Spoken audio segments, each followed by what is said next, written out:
Hi, welcome to iON's Health Talk with Dr. Akram. For last 3 episodes, we've been discussing about COVID-19, the infection itself, how it spreads around. Then we talked about a few burial practices. But the following 3 programs we have planned to talk. The program itself is called Going Forward, and it says what it means. It's like how we're going to go out of this crisis. Like, for example, some people would have lost their jobs, some people would have lost their income, some unfortunate would have lost a family member, and after all, we lost our freedom to move, freedom to go around. And we are suspecting about each other because we are not sure the other person is carrying the disease. The infection, which we can't see, is causing a big stress.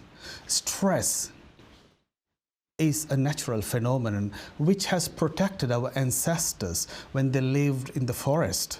When a lion chasing, the same stress which produced in your body made you survive. It produced enormous effort in your body, and it produced that surge of energy, and your lungs filled up with oxygen, and that pumped into your body. Your blood system, your blood pressure went up, your heart rate went up. This all pumped enough energy and oxygen into your muscles, and which made you run for your life, and that helped you. It's exactly the same thing for a zebra which is living in a savanna, and when a lion is chasing, this zebra runs for its life. And once the danger is over, the zebra stops at that point, and its body system shuts down. It just comes back to normal. But for some reason, for human, we could not find this stop switch. If you are in a traffic jam, for example, you get stressed. Then when you come back home, you can't switch back. A same thing, the stress is going around at work, and you come back home, you can't switch, you can't sleep, you can't do your normal day-to-day life because the stress shuts down your normal mechanism. When you are stressed, those stress hormones, they do not have to bother about your day-to-day function. Only function of the stress hormones is to make you survive for that moment. Let's look at a few studies. There is a Stanford University neurophysiologist called Robert Sapolsky. He has spent entire life of him to study about stress. He has spent 30 years in Africa, in Kenya, in Masai Mara, where he studied baboons, because baboons were a perfect example to study stress. These baboons had 3 hours to feed and produce nutrition for themselves. Then they had about 9 hours for themselves, and this time some of them made the life miserable for the other. And Robert Sapolsky saw this incident, and he thought this is the best thing to study. And what he did, he got ready and he went with few darts and dart these animals, and then he went and he checked the hormones. He checked the stress hormones. Of course, it's adrenaline and corticosteroids, but these are the basic 2 hormones which increase your stress. And what he found was really interesting for humans. In those cohorts of animals, there was about 100 in this group. In this 100, the dominant animals, or the hierarchy, they produce less stress hormones. On the same time, the lower hierarchies, they were filled with stress hormones, and that was the problem. And the lower hierarchy had higher blood pressure, high heart rate. They were always under stress. Their guts didn't function well. They had stomach ulcers, and of course, their reproductive function and every other function was low. And there was the same time, there was another study going on in London, which was started in 1967 by Professor Sir Michael Marmot. And he studied 28,000 civil servants. That study was called Whitehall study because it was based in this Whitehall area where all the civil servants worked. In this area, it was exactly the same thing, hierarchy and lower rankers. Hierarchy has produced so much stress on the lower rankies. And what they found out was the people who were in the lower level were off sick most of the time. They had stomach problems. And after all, they were producing a huge fat around their belly, which was not usual those days. And they had stomach ulcers and they have more sick leave. And that was a study. And what happened with the baboons? I come back to the story of the baboons. And after a few years, after about 20 years of study, these baboons moved their place and they went and ate in a garbage dump where the garbage was thrown from a restaurant, and some of the meat was contaminated with tuberculosis. That was a closing point, and lots of baboons died. Most of them were the hierarchies, and he was almost shocked that 20 years of studies went wrong at that point. He had so much of data and he couldn't study further. But the nature has taught him something else. Then when he kept following the rest of the group, what happened? There were only few males were left, and they were the low rackies. They were good guys on the other hand. So once they formed their troops, these lower rackies were nice people or nice animals. They were treating the women nice. They were not bullying anyone. And they produced a society with less stress. They were friendly. They were spending more time on grooming than making life miserable for any. But what happens is these baboons groups, sometimes the baboons from the other groups, when they came and joined, they came with this wrong mentality. What they tried to do was, for they had this arrogant behavior. They tried to chase each other and tried to make life miserable for the other.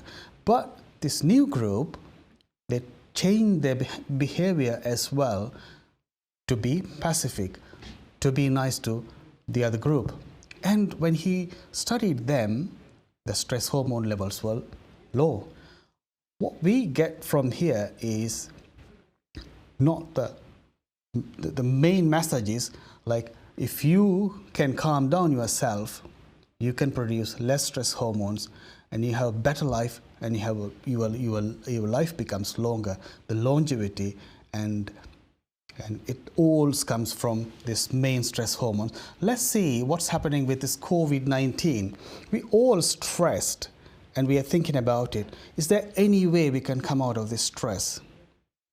Thank you for joining us again in this show. And I would like to invite our special guest. He's joining from Romania. His name is Dr. Nicolae Iordache, and he has got a medical degree and he has done an MBA in Cleveland University, USA.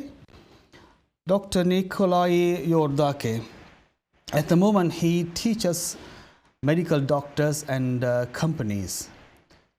Please welcome Dr. Iordache.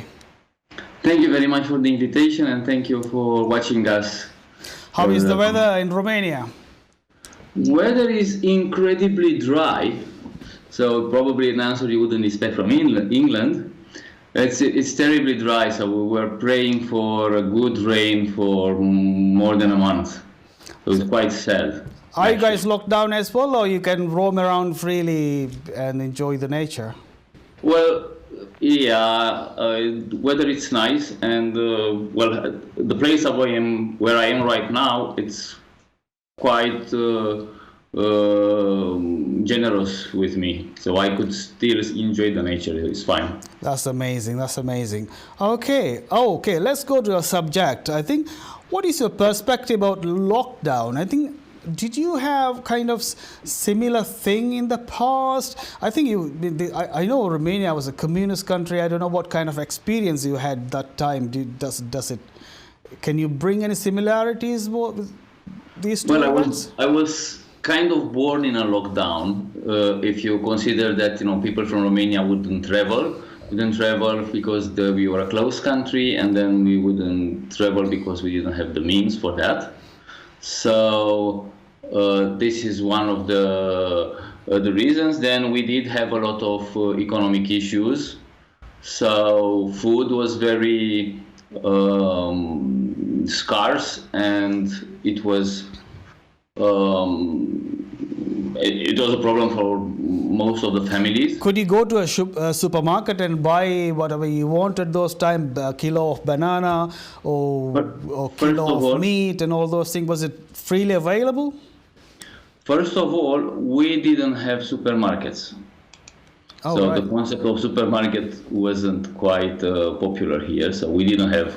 We did have some shops which were, providing different sorts of foods, but they're not really supermarkets as we understand them now. On one hand, on the other hand, bananas existed in 70s, but totally disappeared in 80s. All right.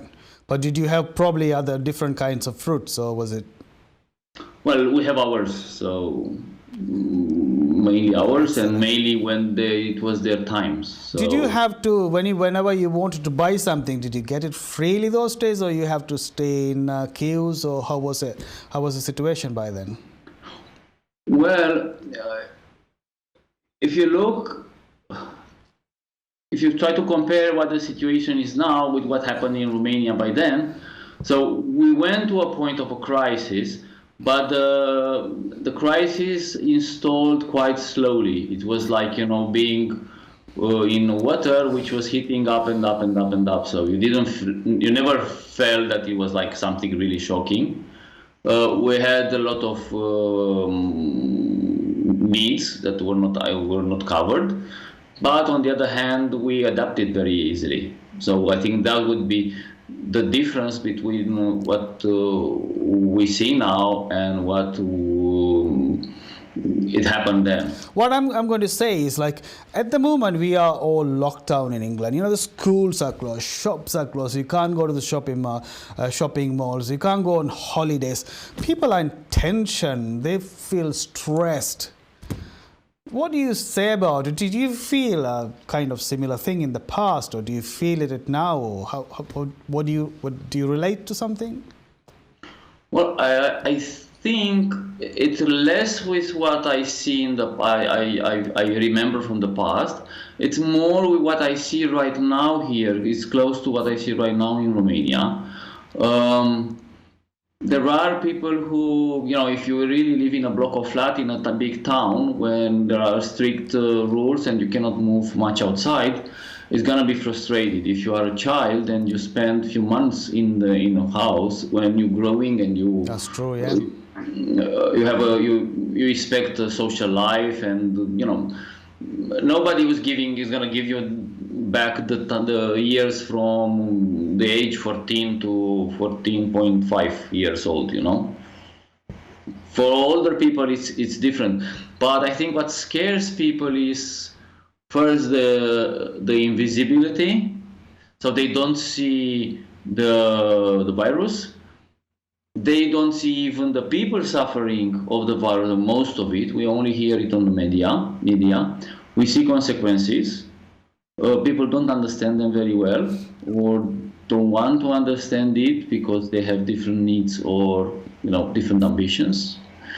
And I'm going to put you a new question here. Perspective. So nobody knows what is going to be. I mean, people speculate like we're going to have a release of restrictions, slow release of restrictions in next month, while others are saying that restrictions should apply 2 years. Dr. Yordaki, the tension we're feeling now. Now, what we in UK, we are having this tension because of this terror. There's a terror in a microbial format which you can't see it. Did you feel any kind of similar terror? I just imagine from outside those days, you never knew who was the security guy who was informing the government. So you would have felt kind of similar terror in a different perspective. Can you relate something to that? Well, definitely there are similarities. On the other hand, there is not everybody was threatened. Like it is like now. I mean, Okay. not everybody has. So it's not like the Western media said everybody was threatened and everybody was suppressed. No, not really, not really. More some people, but we adjusted to that. I mean, we were kind of used to. Oh, okay, people were this used situation. to. So, Yeah. what happened in our communism was gradual installation. So Okay. the stress effect was not as present as it is in these days. Also, people in the communists came after a not so good period in the history. So I mean, we were living better and better and better and better and better, culminating like last year or 2 years before. Or Okay, something. so the And when we see it, we just fall from so the stressful from high hope. situation came gradually. It didn't Yeah. happen suddenly like this COVID-19, which locked our people. There is a question from the Facebook viewer. He says they find it very difficult to keep the Romanians inside in UK. How do you manage in Romania? Well, I would expect it to be. I think there are two kinds of Romanians that fled the country. So there would be some highly educated guys who are doctors. I have good friends who are doctors there, and or former colleagues that are doctors there, and they're doing quite good professional IT guys and so on. And I don't think anybody has problems with that. And then we do have people with a lower education going either to take low jobs or low paid jobs, or that some other people don't want. Okay, and then there would be some guys who are doing the criminal business or something like that, and those guys are really hard to control. So right. And it happens here the same. So we have a town, excellent, a small town in the south of the country. The whole town is quarantined because of these guys who returned. Guess where? From Western Europe, mainly England. Okay, so these guys went back from England, they carry the disease with them, and they were just probably roaming around freely and spread the disease easily. Okay. There's no wonder why they got it when they were there, and there's no wonder how they managed to spread it here. Even we have a medical nurse who died in that hospital, the hospital of that town. In the hospital where they live. Yeah. Okay, they're interesting. But is there any way that we could help each other at this point and get this stress level low? I think it is the only way to get over these things. Of course, governments can do things, can make things easier and so on. But I think in this kind of crisis, this is the paradox, because actually, people joining together and joining forces who do a lot of good things, but now, you have to apply social distancing. So that is doing not a nice job for the time being. For social distancing, anyway, can we think some alternative? Are there any way we can be connected through media or Skype or? Well, definitely there are. I mean, people social distancing, but they don't meet each other. But doesn't mean that they don't speak. I would actually expect that during these times people would rediscover old friends and will make new friends. That's a good thing. We should be looking for it. I suppose, I think even we are socially distanced, but compared to the past, we are more socially closer in these days because of these telephones, media, messaging, WhatsApp, isn't it? So what are there anything you would like to say at this point before the breaks? And we would like to hear what you guys doing in Romania at the moment. What I would like to say is, I want to continue on this idea. working together and being close to each other and trying to help each other, it is the only way. And actually what happens now, I mean, throughout the history, there were periods, one after another one, in a shorter distance, when the humanity or large communities have to struggle against a common enemy. Our last common enemy, well, in Romania was the communist regime, but in most of Europe, the last large enemy was the World War II. So people lost somehow the memory of putting everyone together and doing things. And we as a community, we as society become a society of individual guys, and we were more or less fostering. So what you're trying to say, these new calamities or things like this is not new to the world. This happened in the past. Is Exactly. that right? So it's Exactly. like the Second World War, First World War, and we had the Spanish flu, and we had lots of all the pandemics. pandemics throughout the history. So all the wars and all the pandemics. Yeah. And before a local war or regional war, it didn't have to be a real world war, because people, I mean, there was no people wouldn't travel from one place to another so easy as now. So if it happened a war between two countries, it was like the world war for those guys, for the people. I can remember, I was reading in a history book. It's like 4,000 years before Christ. Somewhere at that point, the population, like the huge amount of population, died, and roughly about 20,000 to 40,000 people lived. And from there, every human being of this new generation started. I can't exactly remember the dates. I think it's something to look into to satisfy ourselves. This is not new to us. Before the break, I'm going to ask a question. How is the Romanian medical system? How is it helping? How is it coping with this new infection going around? Well, we were completely unprepared for that, although the signs were quite a long time ago. I mean, they were a long time. In January, you would expect it. The way it started to be in China, it was something that you should expect it soon. But authorities didn't take too much care. So we were lucky that it didn't struck us the very first. So we were like 2 to 3 weeks behind. We are 2 to 3 weeks behind Western countries like Italy, Spain, and France. So that gave you some time to prepare, I suppose, for the. It gives some time to prepare. It gives some time, because China is now, has solved their problems somehow, and they can supply these countries. There is a huge. Doctors in Romania, and I know you've done medicine you have done your medical studies in Romania. We studied together, don't we? Not quite strictly adhering to the rules here in Romania, so there was a lot of laxities. Imagine we have quite huge problems with hospital infections.